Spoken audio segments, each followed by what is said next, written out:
Quem aí viu a arte do culto, desse culto de sábado? Quem viu a arte que a Nath fez lá no... Cadê a Nath? Não está aqui, né? Não vamos fazer também propaganda de graça, né, gente? E nem pagando também, né? Não há lugar de fazer propaganda. Mas é um aplicativo aí, ela fez, ficou bem legal. Inclusive, ela tem feito, né? Acho que dos três únicos que a gente fez, né? Eu e ela fez. E quem viu essa propaganda aí, só para me ver, essa arte, quem abriu lá onde estava a passagem? Alguém abriu para ver o que estava escrito? Podia estar escrito qualquer coisa, então, que você nem ia ver, que não tem nada a ver, né? Com o que estava escrito no marketing, ali no esqueminha, não sei como é que é o nome daqui, na arte, né? Na arte estava escrito o preço do amanhã, né? O que estava escrito era isso. E tinha um monte de reloginho lá. E a passagem era 1 Tessalonicenses 5, do 1 ao 11. Não abre ainda comigo. Não abre ainda. Pode abrir, na real, né? Mas quero que você preste atenção no que eu quero falar antes, né? O preço do amanhã. Quem aí já ouviu essa frase em algum lugar que não na Bíblia? O preço do amanhã. Nem tem na Bíblia, na verdade. Mas quem já ouviu? Quem acha que já ouviu em algum lugar, assim, sei lá? Quem sabe o que é isso? É o nome de filme, né? Quem tinha notado que era o nome de um filme? Tu tinha mesmo? Tá fazendo. De quem é que faz? Aê, Justin Timberlake. É esse aí. Na verdade é o nome de um filme, né? Depois vocês vão ler e vão ver que vai ter alguma coisa assim relacionada à palavra que a gente colocou. Mas esse é o nome de um filme. Para quem não assistiu, né? De repente eu falando agora você vai se lembrar. Que nesse filme as pessoas, no futuro próximo seria, né? As pessoas nascem com um cronômetro no braço direito, se não me engano. Quem está se lembrando do filme aí? Um cronômetro, né? E nasce com 1 ano. Esse cronômetro tem ali anos, acho que é anos, dias, não sei o que tem na verdade, mas tem várias unidades de tempo. E toda pessoa, independente se for rico ou pobre, ela nasce com 1 ano de vida. Só que esse relógio, ele começa a girar só quando a pessoa faz 25 anos. Quem se lembra, está se lembrando do filme? É bem legal esse filme. Então, todo mundo, independente se é rico ou pobre, quem não viu ainda eu recomendo, é bem legal, dá para o cara tirar várias reflexões ali. Mas, independente da pessoa, ela nasce nesse filme com um cronômetro e 1 ano. 1 ano, né? Nesse cronômetro. E quando a pessoa faz 25, começa a rodar esse cronômetro, né? E a pessoa tem aquele 1 ano rodando já, e quando acaba aquele 1 ano, ela morre. Então, teoricamente, todo mundo viveria só até os 26 anos, né? Só que aí o que acontece? Nesse filme não tem dinheiro. O dinheiro é o tempo. Então a pessoa vai lá e quer comprar, sei lá, alguma coisa no mercado, em vez de pagar com dinheiro, reais, dólares, euros, sei lá, ela paga com o tempo. Então, sei lá, a pessoa faz 25 anos, começa a rodar, ela tem 1 ano, né? Bom, então eu vou comprar aqui um carro. Aí um carro sei lá, não dá para ser 1 ano, senão a pessoa não ia poder comprar. Não. 1 mês. Um carro é 1 mês. Vai lá, compra um carro e tal, e assim. Só que o que acontece? Quando esse cronômetro ele zera, a pessoa morre, né? Não falei, na verdade, isso, acho que estava explicando. Mas, enfim. E o que acontece? Aí, isso que rola, essa moeda de troca, é o tempo. Então, pessoas ricas teriam o quê? Mais dinheiro? Não, mais tempo, né? Então, no filme tem o Justin Timberlake lá, que é o ator principal. Ele é uma pessoa comum, né, que trabalha numa fábrica, de repente igual você, né, que trabalha num lugar, uma fábrica ou um lugar mais comum assim. E aí ele tem pouco tempo. Não me lembro muito bem do filme, só vou contar mais ou menos a moral rapidinho para a gente pegar o que importa para a gente nessa noite. Então ele tem pouco tempo ali, né? E todo dia, na verdade ele tem 1 dia ou menos. Então ele tem que ir trabalhar e voltar com um pouco mais de tempo, de dinheiro, para ele poder comprar as coisas, e ele fica com menos de 1 dia. Para então ele dormir e depois ir trabalhar. Então se ele ratear nessa aí e não trabalhar 1 dia, ele morre. Basicamente isso. E tem a mãe dele. Outra coisa que eu não contei é que todo mundo tem 25 anos, todo mundo tem cara de 25. Olha só que maravilha, imagina. Todo mundo sempre com 25, não ia passar. Eu já estou chegando nos 30, já estou com uma cara de 40, né? Eu ia estar bem. Agora, para com 25 anos. Então, todo mundo, por mais velho que seja, tem cara de 25. E o que acontece? Aí acontece todo um enredo lá, e ele a mãe dele acaba morrendo porque ele não consegue voltar para casa com o tempo necessário para dividir com ela, para ela conseguir também passar o dia dela. Só que aí ela morre, ele fica todo revoltado e tal, e acaba parando lá no pessoal que tem dinheiro, ou seja, tempo. Então tem um cara lá que tem uma centena de anos, e ele tem um cofre que tem 1 milhão de anos, um negócio assim. Qual é que é a moral? Ele é imortal. Nesse filme, os ricos são imortais, e os pobres são aqueles que todo dia têm que conseguir um pouco mais de tempo para viver mais. Só que o que a gente pode tirar? Eu expliquei mais ou menos, não sei, é mais ou menos isso, né? Talvez não seja bem isso, talvez eu tenha errado alguma coisa. Faz tempo que eu não vejo esse filme, inclusive queria ver para trazer essa pregação, eu acabei não conseguindo. Mas qual é que é a moral que eu queria chamar a atenção nessa noite, nesse filme? Dentro de todo o enredo, a gente vê que a perda que ele tem no início da mãe dele é uma coisa bem trágica, parece bem ruim, né? Ele fala para a mãe dele assim, eu vou conseguir hoje um pouco mais de tempo para te levar num lugar bem bom, alguma coisa assim, que era aniversário dela. Então ele tem ele tem aquele sentimento pelo pouco tempo que ele tem, e ele quer fazer coisas boas com quem ele ama, né? Aí tem um cara que ele acha lá que ele consegue mais tempo, que o cara fala assim, o que você faria se você tivesse todo o tempo que eu tenho? Aí ele fala assim, eu não desperdiçaria, né? Aí ele vai parar lá nesses ricos, e no meio desses ricos tem um cara, que é o cara que mais tem tempo, que ele tem uma filha, e ele tem uma relação muito ruim com a filha dele, né? Na verdade, isso imita muito bem a nossa vida quando a gente coloca esse tempo para dinheiro, né? Porque, na verdade, se a gente parar para pensar, até estava pensando, na verdade, sobre isso antes de fazer essa pregação, e isso foi uma das coisas que me despertou, né? Mas não foi a coisa principal, foi Deus falando mais coisas comigo, que depois a gente vai ver. Mas uma das coisas foi isso, né? Na real, que existem tantas igrejas, a gente fala direto sobre isso, que tem pessoas que não respeitam o dinheiro das pessoas. O dinheiro não é nada, na verdade, né? Enfim, mas membros que contribuem, né? E o pastor, sei lá, os líderes não respeitam o dinheiro da pessoa, né?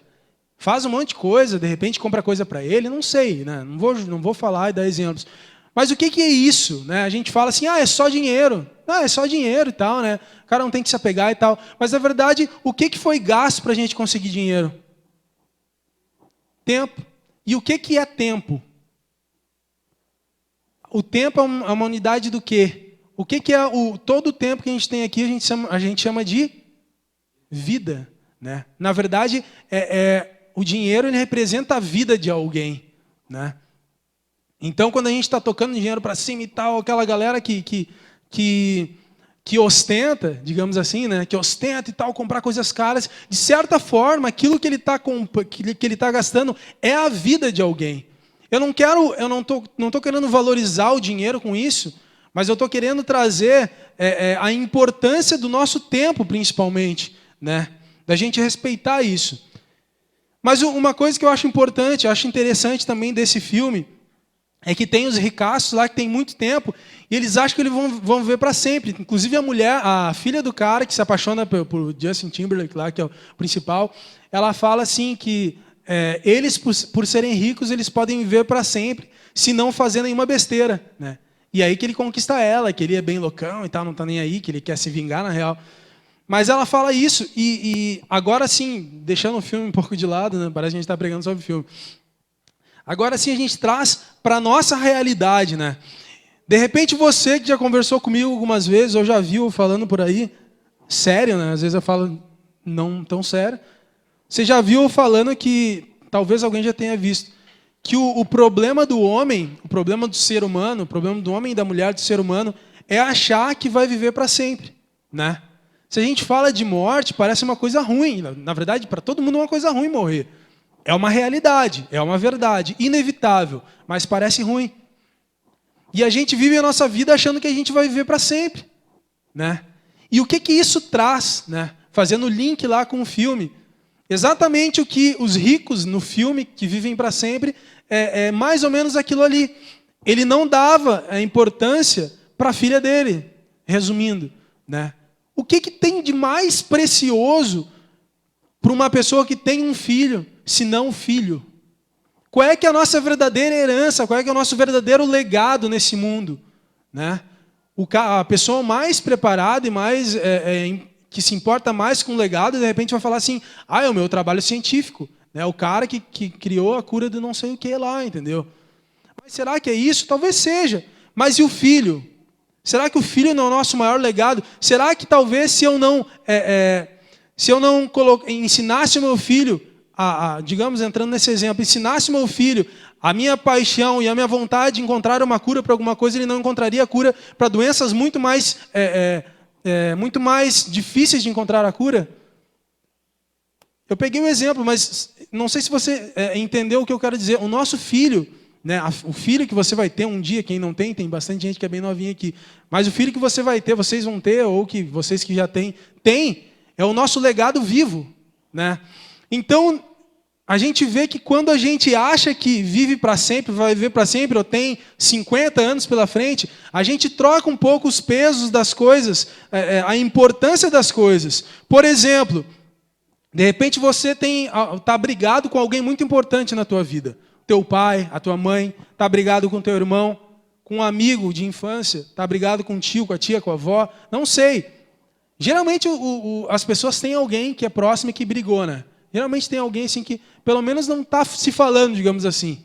Se você soubesse, se você tivesse a certeza que amanhã você morreria, você não ia pedir perdão para essa pessoa?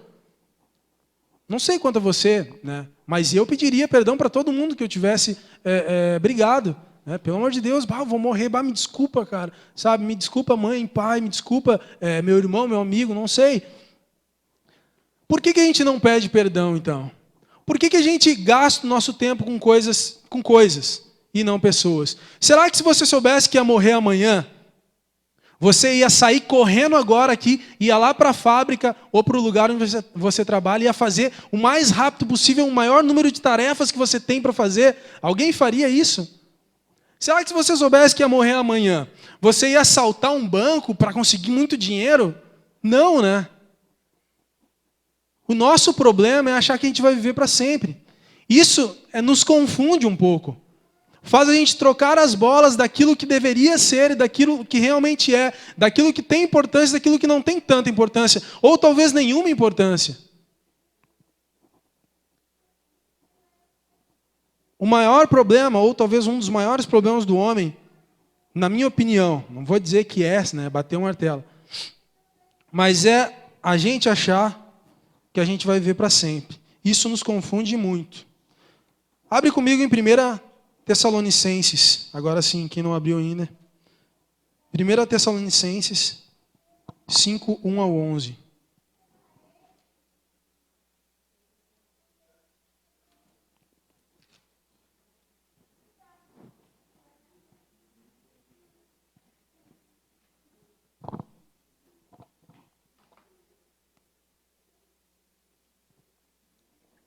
Primeira Tessalonicenses 5, do 1 ao 11.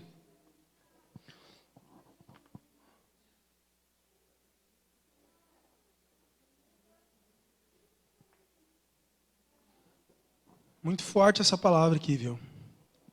Geralmente o pessoal fala nas igrejas, né? Forte, não sei o quê. Isso aqui é forte. Oi? Página 1042 na Bíblia da igreja. Quem tiver uma Bíblia aí emprestada da igreja.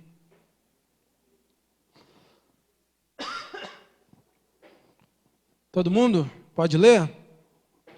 1 Tessalonicenses 5, do 1 ao 11, diz assim: Irmãos, vocês não precisam que eu lhes escreva a respeito de quando e como essas coisas vão acontecer. Paulo estava falando lá atrás, tá? Só explicando, sobre quando Jesus voltar e tal, né? O que ia acontecer com as pessoas que já morreram, enfim. Essas coisas que vão acontecer, é isso que ele se refere. De novo, 5 do 1 a 11. Irmãos, vocês não precisam que eu lhes escreva a respeito de quando e como essas coisas vão acontecer. Pois vocês sabem muito bem que o dia do Senhor virá como um ladrão, na calada da noite. Quando as pessoas começarem a dizer, tudo está calmo e seguro, então é que de repente a destruição cairá sobre elas. As pessoas não poderão escapar, pois será como uma mulher que está sentindo as dores de parto. Mas vocês, irmãos, não estão na escuridão, e o dia do Senhor não deverá pegá-los como um ladrão que ataca de surpresa. Todos vocês são da luz e do dia. Nós não somos da noite nem da escuridão. Por isso, não vamos ficar dormindo, como os outros, mas vamos estar acordados em nosso perfeito juízo. Os que dormem, dormem de noite, e os que bebem, é de noite que ficam bêbados. Mas nós, que somos do dia, devemos estar em nosso perfeito juízo. Nós devemos usar a nossa fé e o amor como couraça, e a nossa esperança de salvação como capacete. Deus nos escolheu para sofrermos o castigo da sua ira, mas Deus não nos escolheu para sofrermos o castigo da sua ira, mas para nos dar a salvação por meio do nosso Senhor Jesus Cristo, que morreu por nós para podermos viver com Ele, tanto se estivermos vivos como se estivermos mortos, quando Ele vier. Portanto, animem e ajudem uns aos outros, como vocês têm feito agora. Amém? A primeira coisa, na verdade, para a gente entender o que é isso que Paulo, para quem não sabe, quem escreve essa carta é Paulo, tá? A primeira coisa que esse discípulo de Jesus, esse apóstolo, esse cristão exemplo chamado Paulo, a primeira coisa que a gente tem que entender o que ele quis dizer ali é o seguinte: o que ele está falando? Que situação é essa que ele está falando? Tá? Existem duas maneiras de pôr fim à sua existência e à minha existência. A existência de cada ser humano. Existem duas maneiras, tá? Para o mundo, a gente pode simplesmente morrer, né? Ficar velho e morrer. Morrer novo por algum acidente, por alguma doença.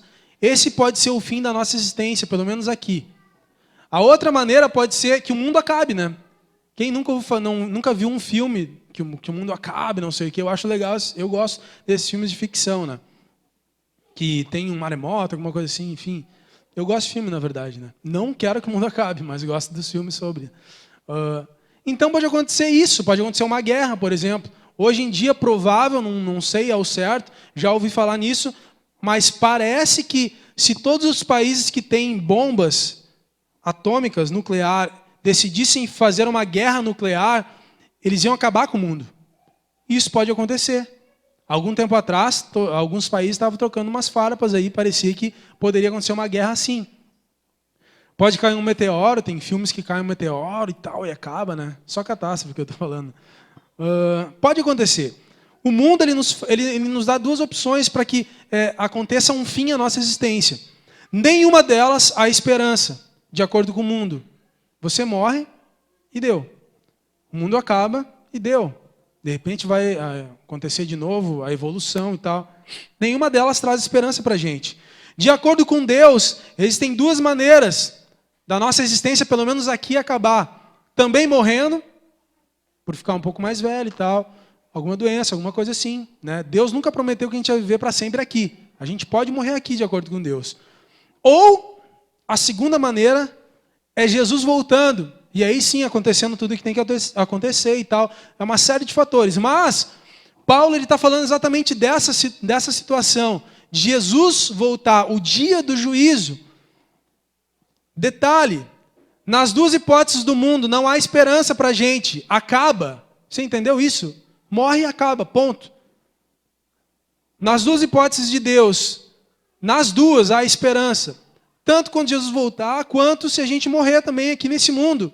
E o nome dessa esperança é Jesus. Todo o trabalho de Deus que foi escrito nesse livro é justamente para falar dessa esperança. Não é para dizer que você tem que ser vencedor nesse mundo, que você tem que ser rico, que você tem que ser curado, que você tem que... Enfim, tudo isso que as igrejas falam por aí não é o foco central daquele livro chamado Bíblia.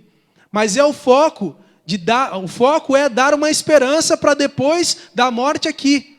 Quer coisa melhor do que isso, ou coisa mais importante do que isso? Não existe. Então, quando Paulo ele fala sobre isso, né, tudo que a gente leu, eu não vou ler de novo porque é bem comprido. Quem prestou atenção sabe do que eu estou falando, quem não prestou a gente vai ler um pouquinho pausado ali, falando sobre algumas coisas. Mas isso que ele fala aqui é exatamente isso. Quando Jesus voltar, quando Deus julgar, digamos assim, as pessoas, ele não bota ali um acontecimento certo, porque o fim dos tempos, de acordo com a Bíblia, tem vários acontecimentos, né? Mas basicamente é isso.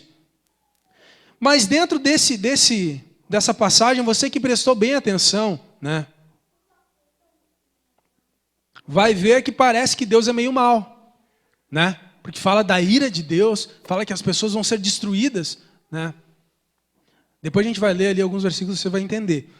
Mas antes de qualquer coisa eu quero entender com você melhor, antes da gente mergulhar mais nesse texto, eu quero entender com você melhor o que é a ira de Deus. O que é a ira de Deus para você? O que é a ira de Deus? Pelo menos nesse contexto, se você prestou atenção, ou se você não prestou atenção, o que é a ira na tua cabeça? É Deus colocar um câncer na pessoa, né? Eu já vi, tem pastor que fala na internet, né? Ah, depois o câncer vem. Alguém já viu esse pastor aí falando? Esse pastor que eu estou me referindo. Tem um pastor que falou isso. Inclusive, o cara que ele jurou de morte entre aspas, morreu de câncer mesmo. E aí tem gente falando, que o pastor tem poder, outros falando, porque o pastor, né? Como se essa fosse a ira de Deus. Essa é a ira de Deus. Deus é um cara mau? Deus é um ser mau? Na verdade, tem um versículo aqui que explica bem essa ira de Deus aqui, que fala aqui essa destruição, né? Que é o versículo 3, só para a gente entender isso que é importante. Versículo 3 diz assim, não precisa ler, só presta atenção no que eu vou ler aqui, tá? Quando as pessoas começarem a dizer, tudo está calmo e seguro, então é que, de repente, a destruição cairá sobre elas. Parece uma coisa meio ruim, Deus, e tal. Agora olha só isso. As pessoas não poderão escapar, pois será como uma mulher que está sentindo as dores de parto. O que isso quer dizer? Na verdade, a ira de Deus nesse momento, né, de repente, desaparece algumas pessoas e tal, e a gente vai ver o que aconteceu, tal, é aquilo que está falando na Bíblia. Jesus voltou, alguns ficaram e tal, quer dizer que Deus existe, a Bíblia e tal. Né? O que é esse momento? O que é a ira de Deus? É exatamente como uma mulher que tem as dores de parto para ter a criança. O que ele quer dizer com a ira de Deus nesse momento? É o momento que a gente não tem mais o que fazer. Você já se pegou numa situação assim, olha, que tu já fez tudo o que podia, por algum motivo, e tu precisa fazer mais, mas não tem, acabou o tempo? Já se pegou numa situação assim? Tipo sabe, que traz aquele arrependimento, porque, se eu fizesse, agora já era, agora não dá mais. É exatamente isso que fala sobre a destruição das pessoas e a ira de Deus. Não é que ele vai castigar, mas é que aquilo que é inevitável vai recair sobre aquelas pessoas nesse momento. Aquele que teve as suas escolhas todas voltadas ao mundo e virou as costas para Deus porque quis, teve as chances que teve, nesse momento, não é que Deus vai fazer ela sofrer, mas ela vai ver Deus e vai pensar, por que eu não fiz diferente? E não vai ter mais tempo de voltar atrás. Esse é o peso do julgamento de Deus. Não é Deus fazer um mal para a gente, mas a gente vê e está de frente com as nossas escolhas e não poder refazer elas. E isso nos mostra o valor que tem cada dia que a gente acorda nessa terra e que a gente não está preparado. E que a gente faz coisas erradas e sabe que é errado e dane-se. Porque amanhã, semana que vem eu refaço, porque eu vou curtir a minha vida agora e mais velho eu vou para a igreja. Tem muita gente que pensa isso. Mas a gente nunca sabe o dia de amanhã. Imagina se Jesus volta no meio disso. Pode acontecer, não pode? Como um ladrão diz. Nesse momento não tem mais como, Deus, me dá mais um dia só. Sabe? Esse dia vai chegar e algumas pessoas vão estar nessa situação. Essa é a ira que ele se refere. Não é Deus julgando, mas é a gente se deparando com aquilo que a gente não fez e não tendo mais a possibilidade de refazer. Só para a gente entender, não achar que Deus é um cara que vem e vai vingar. Né? Não é assim que acontece. No versículo 2, tá? É uma parte importante dessa história. Diz assim, pois vocês sabem muito bem que o dia do Senhor virá como um ladrão na calada da noite.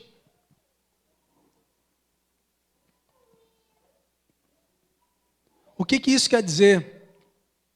Na verdade, isso quer dizer exatamente a realidade que é a nossa realidade, mas que não cai a nossa ficha.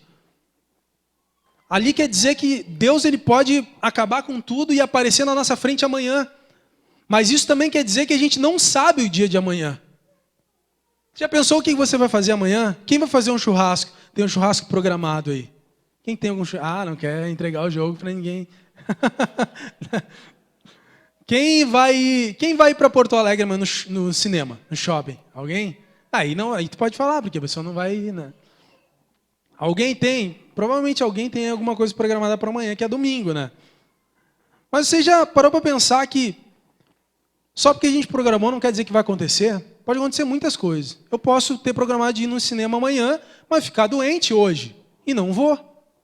Assim como posso ter programado fazer a minha faculdade, concluir e não fazer, né? Assim como posso programar casar e ter, por exemplo, ter filho, né? E pode não acontecer. Eu posso morrer amanhã? Posso? Posso. Né? Ai, que ruim e tal, não sei o que e tal. Mas pode acontecer. A verdade é que o amanhã não está no nosso controle. A única coisa que talvez esteja ou que está no nosso controle é o agora. Eu vou e voltar para ali, olha. Quer ver? Está no meu controle. Ó. Voltei, olha. Agora eu vou tomar um copo d'água. Agora eu vou um pouco mais ali. Agora eu já não sei. Eu planejei ir lá, mas eu posso ir aqui, tropeçar no Anderson ali, cair e passar uma baita de uma vergonha. Não está no meu controle. Eu posso planejar, mas não posso controlar. É exatamente isso que esse versículo diz. E traz a ênfase, a principal coisa que pode acontecer e que a gente não pode voltar mais atrás. Se eu cair ali, eu posso fazer uma piada e tal, levantar e não foi nada e tal, né? E agora, se Deus aparecer agora na minha frente, o que eu vou falar para Ele? Será que eu tentei fazer coisas boas? Será que eu tentei seguir a Cristo? Será que eu pelo menos... Repara que eu não estou falando que eu fiz ou eu segui. Mas será que eu posso falar assim, Deus, eu tentei. Deus, eu tentei pedir desculpa para aquela pessoa, mas não consegui. Ou será que Ele aparece agora e aí eu vou falar o quê? Deus, eu não pedi porque... eu não falei com aquela pessoa, não fiz tal coisa porque... Vai tocar uma desculpa para Deus, logo para Deus, né? Para mim, para o Maurício, para qualquer um, você pode enganar. Mas e Deus que vê tudo? O versículo 2 dá essa ênfase para a gente, né? Parece uma coisa meio, nossa, agora eu fiquei contra a parede. Mas olha só no versículo 4 e 5. 4. Mas vocês, irmãos, não estão na escuridão, e o dia do Senhor não deverá pegá-los como um ladrão que ataca de surpresa. Todos vocês são da luz e do dia. Nós não somos da noite, nem da escuridão. Aqui ele dá uma amenizada e ele fala da nossa verdadeira origem, né? Do que nos forma a nossa alma e o nosso espírito, né? Você nunca viu um vídeo na internet de alguém fazendo uma coisa boa e te emocionou? Ou aquele filme que a gente vê que o cara se ferra todo o filme e no final acontece uma coisa boa e aí a gente chora, né? Os homens aí, né? Que às vezes, não, porque eu sou homem, chora mais que a esposa, que a namorada. Nunca aconteceu com vocês assim? Titanic. Quem chorou no Titanic aí? Quem levanta a mão? Cara, eu chorei. Eu era mais novinho, então posso dizer, era novinho. Então. Foi muito triste, cara, tá ligado? Quando a Rose lá, né? Vai acordar lá o DiCaprio, que era o... Não lembro o nome dele. Jack. Viu? Tem uns... Eu não me lembrava mesmo nome. Vai acordar ele e ele pega e tá congelado e vai lá, afunda e tal. É muito triste aquilo lá, cara. Tô quase chorando aqui de novo. Ou, deixa eu ver qual outro. A Procura da Felicidade.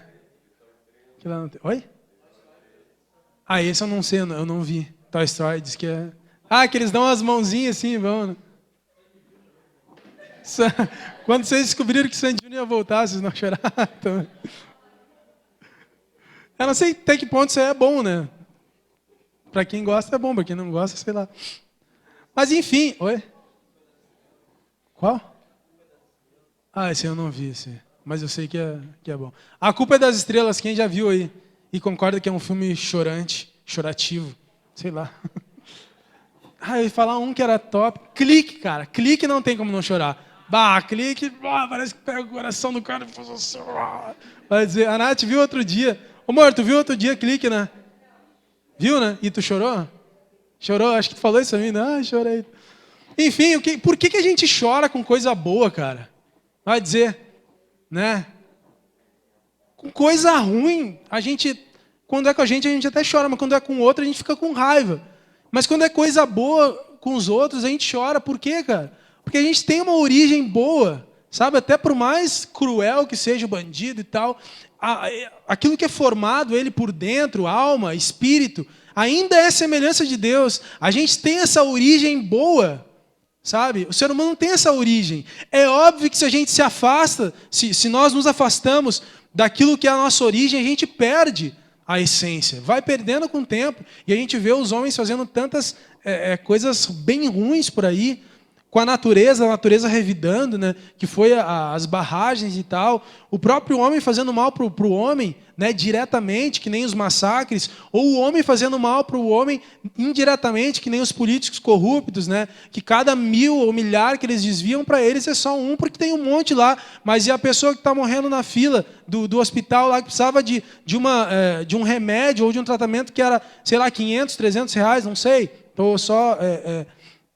falando, né, por cima, assim, não tenho certeza sobre isso. Mas por que tem tanta gente que faz tanta coisa ruim? Porque ainda tem como perder essa essência, mesmo nós sendo construídos por dentro, alma, espírito, imagem e semelhança, se nos afastamos de Deus. É isso que a gente vê aí fora. É isso que a gente vê aí fora. Né? E a gente fala assim como se fosse longe da gente, mas a gente se afasta de Deus e cedo ou tarde a gente vai estar fazendo uma coisa nada a ver, cara, e bem egoísta. E sem um porquê, sabe? Mas o versículo 4 e 5 ele traz de volta a nossa origem. A gente falou de cidadãos do céu no sábado passado, né, que a gente não é daqui. E isso tudo aponta a nossa origem de fato, de onde a gente veio. Por que a gente chora com coisa boa e fica com raiva de coisa ruim, né? Mas mesmo assim, né, a gente tendo essa origem, no versículo 6 a 8, a metade do 8 diz assim, olha, mesmo a gente tendo essa origem, Paulo ele fala dessa origem para trazer um pouco de esperança, falar assim, Deus vai vir a ira e tal, destruição, mas a gente não faz parte disso, a gente tem uma parte boa que pode nos salvar. Mas o versículo do 6 ao 8 diz assim, olha, por isso não vamos ficar dormindo como os outros, mas vamos estar acordados em nosso perfeito juízo. Os que dormem, dormem de noite, e os que bebem, é de noite que ficam bêbados. Mas nós, que somos do dia, devemos estar em nosso perfeito juízo. Né? Primeiro ele dá uma amenizada, mas depois ele fala assim, tem que ficar ligado, tem que ficar esperto, tem que estar acordado. E é exatamente por isso que a gente está aqui hoje. Né? Às vezes a pessoa fala assim, mas não precisa ir na igreja. Né? Tem uns crentes mais velhos aí, né? Uns cristãos e tal, mais sábios, que acham que não precisa ir na igreja.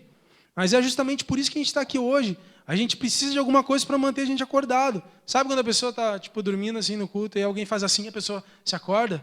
Se não tivesse o cara que desse cutucão ali, ela ia babar e roncar, e quando vê, né, ia acordar só quando tivesse tudo desligado e só ia poder sair de dentro da igreja na outra semana, te abria... Não, tô brincando. Imagina se acontece uma coisa assim. Tipo aquele filme que as crianças ficam dentro dos negócios de brinquedo, né? Para ficar o dia... Vocês já viram um filme assim? Deixa, já estou saindo... que a gente tem essa história. Mas enfim, se não for alguém acordando, a gente dorme. Com sono a gente dorme. Sem sono, uma hora dá sono a gente dorme. É exatamente por isso que a gente está aqui hoje, sabe? A gente passa a nossa semana tendo as nossas atividades e tal... A gente passa a nossa semana fazendo, às vezes, até coisa ruim, e sábado e domingo a gente tem que estar aqui para ouvir. E isso que a gente está falando, a gente não é desse mundo. A gente se emociona com coisa boa, porque a gente é bom no fundo. A gente tem que fazer o bem. Deus mandou o Filho dele para morrer por nós, para que a gente fosse diferente desse mundo e trouxesse esperança. É isso que a gente fala todo sábado e domingo. Em outras palavras, mas a essência é essa. Então ele fala, a gente tem que estar acordado. Sabe, não adianta a gente viver a nossa vida e dormir e tal, e estar vivendo como o mundo vive e tal, e sabe, quando vê, chega a hora e aí? A gente tem que estar esperto em relação a isso. No versículo 8, parte 2, fala uma coisa bem interessante também. Versículo 8, vou ler ele todo, tá? Quando começar a parte eu vou falar ali. 8 diz assim, mas nós somos do dia, devemos... eu esqueci de falar uma coisa. No versículo 6 e no 8, tá? O 6 encerra e o 8 na metade tem o seguinte, diz o seguinte: Mas vamos estar acordados em nosso perfeito juízo. 6, o 8. Devemos estar em nosso perfeito juízo, tá? 2 vezes ele fala. Em 3 versículos. 2 tem essa ênfase. Da gente estar no nosso perfeito juízo. O que é o nosso perfeito juízo? O que é um juízo para você? O que um juiz faz? Ele julga, né? Um juízo é um julgamento. O que é um julgamento perfeito? Se eu pego um cara que matou 3 pessoas, tá? E ele vai a julgamento. Todas as provas indicam, tem um vídeo dele matando as pessoas. Qual é que é o juízo perfeito? Qual é que é o julgamento perfeito para esse homem, para esse assassino? Condenação ou absolvição? Condenação, né? Por quê? Porque ele matou. Ele tem que pagar. Agora, se alguém aparece no último segundo, falando assim, olha, eu tenho uma prova aqui que esse vídeo ele foi adulterado. E todas essas provas aqui eu tenho contraprovas que provam que isso não é verdade. E está na cara que ele não fez, na verdade. Qual é que é o juízo perfeito, o julgamento perfeito? Sabendo que ele é inocente, ele tem que ser condenado ou absolvido? Absolvido. Né? São coisas que a gente vê que é e a gente fala que é aquilo ali. Isso é um juízo perfeito. Quando a Bíblia fala, quando Paulo fala que a gente tem que estar no nosso juízo perfeito, quer dizer que a gente tem que estar julgando as coisas, as possibilidades como elas são. Não é isso. E eu pergunto para você, como que está o teu juízo em relação às coisas? Tudo que você faz, você concorda que está certo? Não tem coisas que você não faz, que você acha que deveria fazer? Que nem aquele perdão que eu falei lá no início, da pessoa que te magoou, tu magoou a pessoa, não sei. Aquela relação que se quebrou, né? Ou sei lá, a tua atitude dentro do teu serviço, a tua atitude como cristão longe da igreja, na tua escola, aquilo que tu faz na tua escola, colar, né? Sei lá, parece certo para ti? Tu faz isso. Como é que está o teu juízo? Ele está perfeito? Ele está próximo de ser perfeito? Como é que está a tua atitude com as pessoas? Como está tratando as pessoas? A namorada, a mulher, o namorado, o marido, o teu amigo. Tu está sendo justo? Você está sendo justa? Paulo ele fala exatamente isso. Que estejamos no nosso juízo perfeito. Que aquilo que é claro que é errado, a gente possa estar abrindo mão. E que aquilo que é claro que é certo, a gente possa estar fazendo. É simples. Sabe? O evangelho nunca foi complexo. Pode ser difícil de fazer. Que nem a gente fala. Pode ser. É difícil. É difícil amar o próximo? É difícil. Mas complexo nunca foi. Paulo ele fala em alguma passagem da Bíblia que perguntam para ele o que vai acontecer com aquelas pessoas que não conseguiram ter acesso à palavra de Deus e toda essa pregação, né? E que morreram. O que vai acontecer? Elas vão para o céu ou para o inferno? Quem nunca aceitou a Deus porque não teve oportunidade, digamos assim, para o céu ou para o inferno? E Paulo fala sobre um juízo que todo ser humano tem no seu coração. De saber o que é certo e o que é errado. Tem muita gente que não conhece Deus que é uma boa pessoa.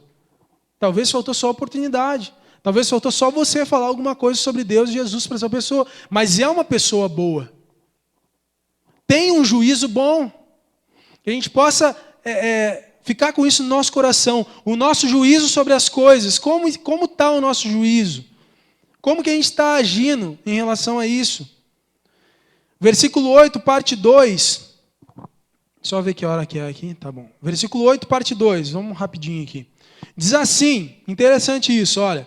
Nós devemos usar a fé e o amor como couraça e a nossa esperança de salvação como capacete. Eu vou ler de novo porque é curto e é importante. Capítulo 5, versículo 8, 2. Nós devemos usar a fé e o amor como couraça e a nossa esperança de salvação como capacete. 2 acessórios de guerreiro aqui que ele chama atenção. A couraça e o capacete. Sabe o que é a couraça? Alguém imagina o que é a couraça que fala ali? Tem alguns filmes medievais que a gente vê que o cavaleiro ele tem toda uma armadura e é tudo de ferro, assim, né? Aquelas bem pesadas e tal. Mas bem antigamente, antes disso aí, na verdade, até talvez nesse tempo medieval, eu esqueci o tempo, mas nessa época medieval e tal, talvez até tinha alguns povos que não tinha tanto dinheiro, né? E ainda usava couraça ao pé da letra, que era de couro. A couraça, na verdade, é a parte da armadura que protege essa parte aqui, o dorso, sabe? O dorso da pessoa, assim, né? Tipo uma camiseta, tipo um colete. Só que esse nome couraça é porque antigamente era feito de couro mesmo, era um couro duro. E, na verdade, essa couraça que eles chamam, ela começou a aparecer mais para proteger os soldados das armas, como é que é? Eu escrevi aqui. Contra armas de arremesso. Sabia disso? Até porque se pegar uma espada e for atacar alguém com um couro, né, com uma coisa de couro, nem que seja forte, vai dificultar, mas não é tão forte em relação a um ataque assim. Mas a couraça de couro, ela foi feita principalmente contra armas de arremesso, ou seja, sei lá, que seja, de repente, eu não sei, diz lá que era arma de arremesso na pesquisa que eu fiz. Mas a gente entende que é mais contra impacto. Não tanto quanto ataques assim, mas mais contra impacto, né? E olha só que interessante, né? Eu não sei, aqui a armadura Paulo se referia. Diz couraça, parece ser essa que envolve o dorso e que é de um couro pesado. Então a gente pode dizer que talvez seja essa arma contra arremesso de coisas. E eu te pergunto, quantas coisas, né? Quando a gente fala de arremesso, parece alguma coisa que alguém pega e larga, né? E toca na gente lá e sai fora. Vai dizer, quantas situações não são assim com a gente, né? Quantas vezes a gente não se depara com alguma situação que parece que a gente está sozinho, parece que largaram a gente ali, sabe? Né? Ou alguém que fala alguma coisa e fica ali na dele, né? E aí a gente pega e se indigna, né? E aí já a gente sai por ruim e tal. Quantas situações não parece assim que é alguma coisa que atiram contra a gente? Parece que vem, a gente sabe, lá longe está vindo e tal, quando chega, pá, daquele impacto. Né? E o que eu faço e tal agora? Eu sabia que ia chegar esse momento, sabe? E contra essas situações, né, talvez a gente possa fazer essa referência. A couraça da fé e do amor. Da fé e do amor. Como é que Jesus ele falou para revidar um tapa numa face? Dando um mais forte ainda, de volta. Foi assim? Não foi, né? Dá um mata-leão. Não é isso, né? Ele fala que tem que dar outra face, né? Essa é a couraça do amor e da fé. Para Jesus, ele sabia que a carne dele sendo atacada nesse mundo não faria diferença. Porque esse mundo é esse mundo e acaba. Mas a atitude dele revidando um ataque à carne dele, e isso importava muito. Tem um vídeo na internet, eu vejo vários vídeos na internet, então tem várias referências. Não sei se alguém já viu, provavelmente alguém já viu aqui. Tem um vídeo na internet que tem dois moleques, assim, tipo dos Estados Unidos, dois guris, assim, que vão brigar e tal, e todo mundo assim, não sei o que, vai e tal, botando pilha, e aí chega um cara bem manso, bem de boas, assim, e olha para eles brigando, e começa a falar um monte de coisa para eles, né? E aí no final, falando assim, vocês vão brigar realmente, é isso que vocês querem fazer? Olha só esse monte de gente na volta de vocês, eles não são amigos de vocês, eles estão incentivando vocês a brigar, vocês acham que isso é coisa de um amigo? Eles não gostam de você. E ele começa a falar com os piá assim, e dá uma invertida nos piá. E aí ele fala, não, agora vocês vão se abraçar aqui e tal. E os piá pegam e se desarmam. Quem já viu esse vídeo aí? É muito tri. Eu não me lembro bem, faz tempo que eu vi, mas eu achei muito legal. Não sei se o cara era cristão ou não, mas não importa nesse momento. Ele teve um juízo perfeito nesse momento, né? Essa é a couraça da fé e do amor. Depois ele fala do capacete da esperança de salvação. O que é o capacete? Né? Esse aí vocês sabem, né? Quem anda de moto está sempre com capacete ainda, né, Michael? Mas não é esse capacete que fala ali, né? É um capacete de guerra, né? O que o capacete faz? Ele protege a cabeça. Você notou que aqui ele só fala das partes de uma armadura que defendem? A couraça e o capacete. Não fala da espada, né? Que nem tem outra passagem que fala que é em Efésios. Fala a armadura inteira. Mas aqui fala só do que defende. E o capacete ele chama de capacete da esperança de salvação. O que o capacete ele protege? Protege a nossa cabeça. Se a nossa cabeça está boa, a gente consegue resolver as coisas. A gente consegue agir da maneira certa. Né? Às vezes tem um monte de conta e tal, não sei o quê. Inclusive, esse é o meu exemplo, por isso que eu estou falando. A gente casou, agora está quebradaço de grana. E se o cara não tem uma cabeça boa, o cara pira. Sabe? Pensa que já não vale mais nada, não vou conseguir agora e não sei o quê, já quer desistir, já fica triste, já chora, já, né? Tem um outro exemplo que dá para a gente se encaixar aí, que é, vocês conhecem a ponte Golden Gate? Golden Gate, acho que é. É uma bem grandona. Posso estar errado no que eu vou falar. Se eu tiver errado, alguém souber que eu estou errado, pode me corrigir. Mas, se não me engano, nessa ponte, que é uma ponte gigante, né, teve uma época que teve uma crise muito grande lá na cidade de Los Angeles, Nova York, não sei onde ela fica. Onde é que é? Alguém sabe? Não sei. Na cidade que... Oi? São Francisco. Bem, nada a ver, né? São Francisco. Mas eu sabia que é uma cidade conhecida. Posso estar errado. Mas essa ponte, ou uma ponte que não é essa, tinha nessa cidade. E essa cidade, os Estados Unidos passou por uma crise muito grande. E os executivos, eles iam até essa ponte. Os caras que tinham muita grana e perderam tudo e ficavam endividados, eles iam até essa ponte e se atiravam. Porque eles sabiam que a ponte era grande o suficiente para te cair e não sobreviver. Então eles se suicidavam. Tem vídeos disso, de muita gente, os caras de gravatinha que sentavam na ponte, ficavam um tempinho, se atiravam. Né? Por quê? A cabeça não estava boa. Né? Faliu, não tem mais dinheiro, estou cheio de dívida. O que eu vou fazer, cara? Não vale mais a pena viver. Né? A minha esposa, meu namorado, minha namorada me traiu e agora construí tudo com ele e com ela. O que eu vou fazer? Vou me matar. Vou usar todas as drogas e beber tudo que eu puder e tal, afogar. A cabeça não está boa. Sabe? Agora, onde que está a nossa esperança? Se eu estou afundado em dívidas, ou se eu tenho uma doença terminal, ou se alguém que eu amo morreu, ou se alguém que eu amo me traiu, onde é que está a minha esperança? Como que a minha cabeça vai ficar boa com isso? Aí Paulo fala, o capacete, deixa eu ler aqui, olha, e a nossa esperança de salvação como capacete. Isso é o que protege a nossa mente e a nossa cabeça. Saber que por mais que as coisas vão ir ruim nesse mundo, de repente, talvez a maior parte do tempo, talvez até a gente morrer, a nossa esperança não está aqui, mas está na salvação. Por que eu vou me preocupar com 80 anos, 100, 110 no máximo, sei lá, se eu tenho a eternidade do lado de quem me ama de fato, e das pessoas que eu amo, que eu consegui levar elas até quem me ama, quem nos ama. Se você é desses que fala para tua família e para teus amigos sobre Deus, onde é que está a nossa esperança? Qual é a outra esperança se não essa? Quem colocou a esperança no dinheiro, muitos se mataram. Alguns sobreviveram até um certo ponto, mas morreram que nem os outros. Que a esperança da salvação, de salvação, seja o nosso capacete, proteja a nossa cabeça e a nossa mente. No versículo 9 e 10, diz assim, já indo para o final, Deus não nos escolheu, agora eu li certo, viu? Deus não nos escolheu para sofrermos o castigo da sua ira. Aquela ira lá, não é a ira do cara que faz mal, né? Porque odeia.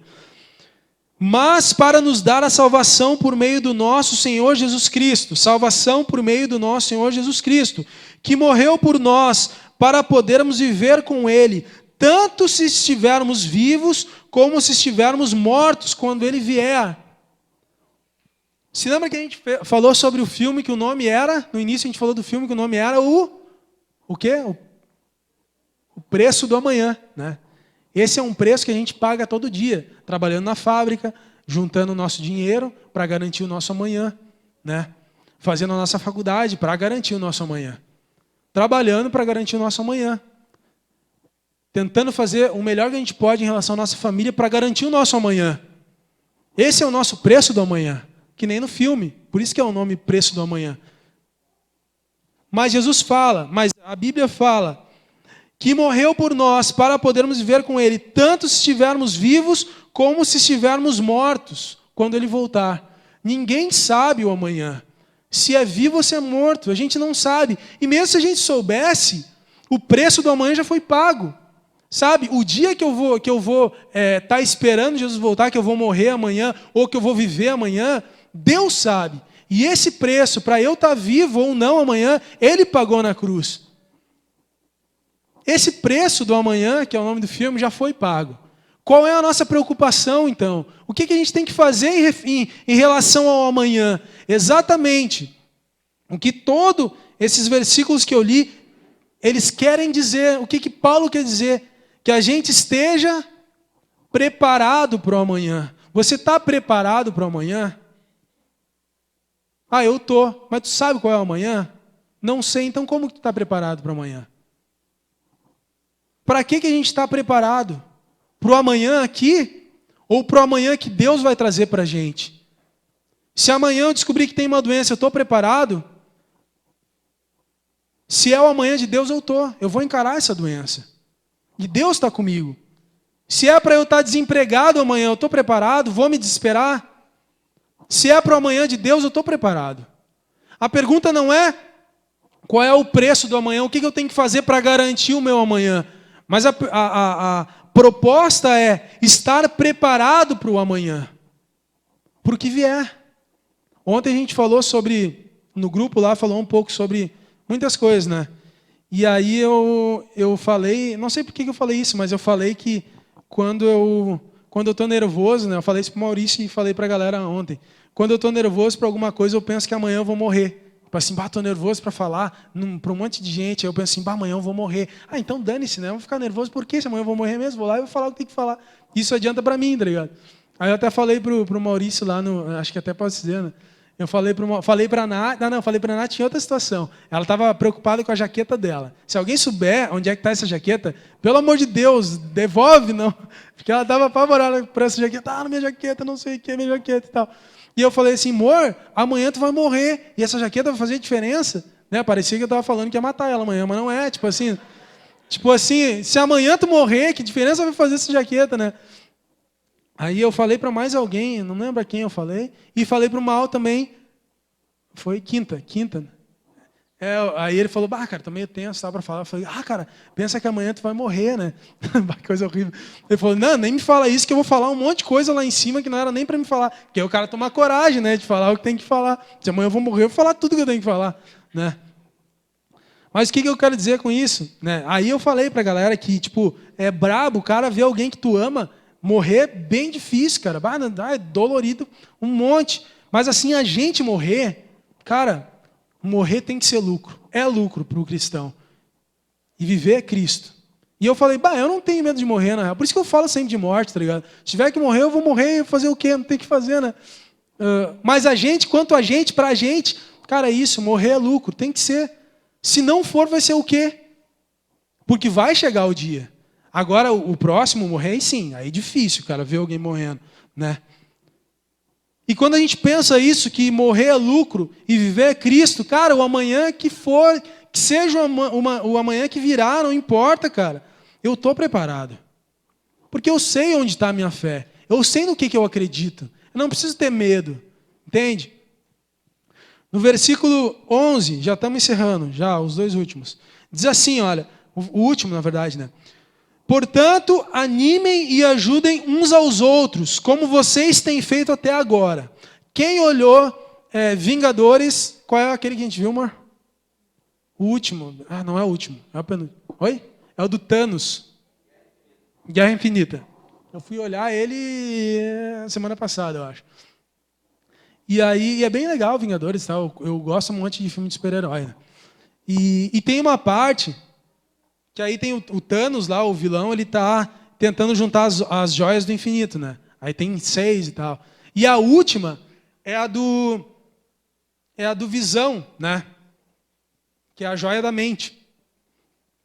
E aí, nesse momento que eles descobrem que tem que a última joia que está na cabeça do Visão, lá, né? Na testa do Visão, ele fala assim, eles estão tudo meio juntos, assim, não todos, mas alguns. Fala assim, não, vamos fazer o seguinte, vamos destruir essa joia aqui, e eu vou morrer, mas dane-se, é melhor uma pessoa morrer do que do que a metade das pessoas que existem, ou dos seres que existem, morrer. Né? E aí o Capitão América fala uma frase, quem sabe a frase? O Cris não sabe? Qual é que fala aí? É, quase. Não negociamos vidas, ele fala. Não negociamos vidas, ele fala assim. O que ele falou? Hã? Ah, ele fala isso, né? Aí tem toda uma resenha, porque aí tem que tirar a joia da cabeça do Visão e tal, não sei o quê. E aí no final, mais no final, ele tem que fugir com aquela joia para ele não morrer e pro Thanos não pegar a joia. E aí nisso o Capitão América vai lá, o cara senta ali o sarrafo nele, e na hora que ele vai matar, ele já falou um tempo pro Visão fugir, né? Para esse cara que tem a joia fugir. E aí na hora que ele vai matar o Capitão América, o Visão vai lá e mata ele, e mata esse cara e salva o Capitão América, né? E aí o Capitão América fala, por que não fugiu, não sei o quê. Aí ele fala, capitão, não negociamos vidas. Ele fala. Se lembra? Quem se lembra dessa parte aí também? Aí ele rebate com essa frase, né? Na verdade é bem isso, ou mais ou menos isso que a Bíblia quer falar. Portanto, animem e ajudem uns aos outros. Não existe preço para que se eu posso animar e ajudar o meu irmão, não existe preço que me faça ficar parado quanto a isso. Sabe? Esse é o espírito. Tem um outro filme que é legal também, que eu estou cheio dos filmes hoje, né? Que é Até o Último Homem. Quem já viu esse filme? Muito tri também. Diz que o cara era cristão também. Salvou um monte de gente, não queria tirar, porque era cristão, se não me engano. Ele não podia matar, né? Mas ele foi lá e salvou um monte de soldados, né? É a mesma coisa, é bem parecido. O fato é que muitas vezes a gente, podendo fazer algo, a gente não faz. Por quê? Não sei, cada um tem seu motivo. Mas, cara, sabe, é isso que falta na humanidade. Sabe, o pessoalzinho aí que estuda, né, a gurizadinha aí que estuda, cara, por que brigar? O que vai ganhar brigando? Não é muito melhor ter um amigo do que um inimigo? E o cara que a gente briga na escola, vale a pena brigar com ele? Por que a gente está brigando? Ele falou da nossa mãe, não sei o que e tal. Será que não é melhor o quê? Perdoar o cara e ganhar um amigo? Ou sentar-lhe a mão nele? Sentar-lhe a mão nele e tal, depois vem com mais a turminha, né? Cara, é isso que falta, sabe? Começa lá na escola, cara. Se a gente vê tanta coisa ruim aí, é porque a gente está um contra o outro. Um contra o outro. E para encerrar, né? Agora sim, pode ficar de pé no teu lugar. Eu só quero que vocês se lembrem, e que isso também o Espírito Santo me lembre. Que você estejamos preparados para o amanhã. E que a gente ajude o nosso irmão e a nossa irmã a estar preparado também. Amém? Pode chegar aí, pessoal.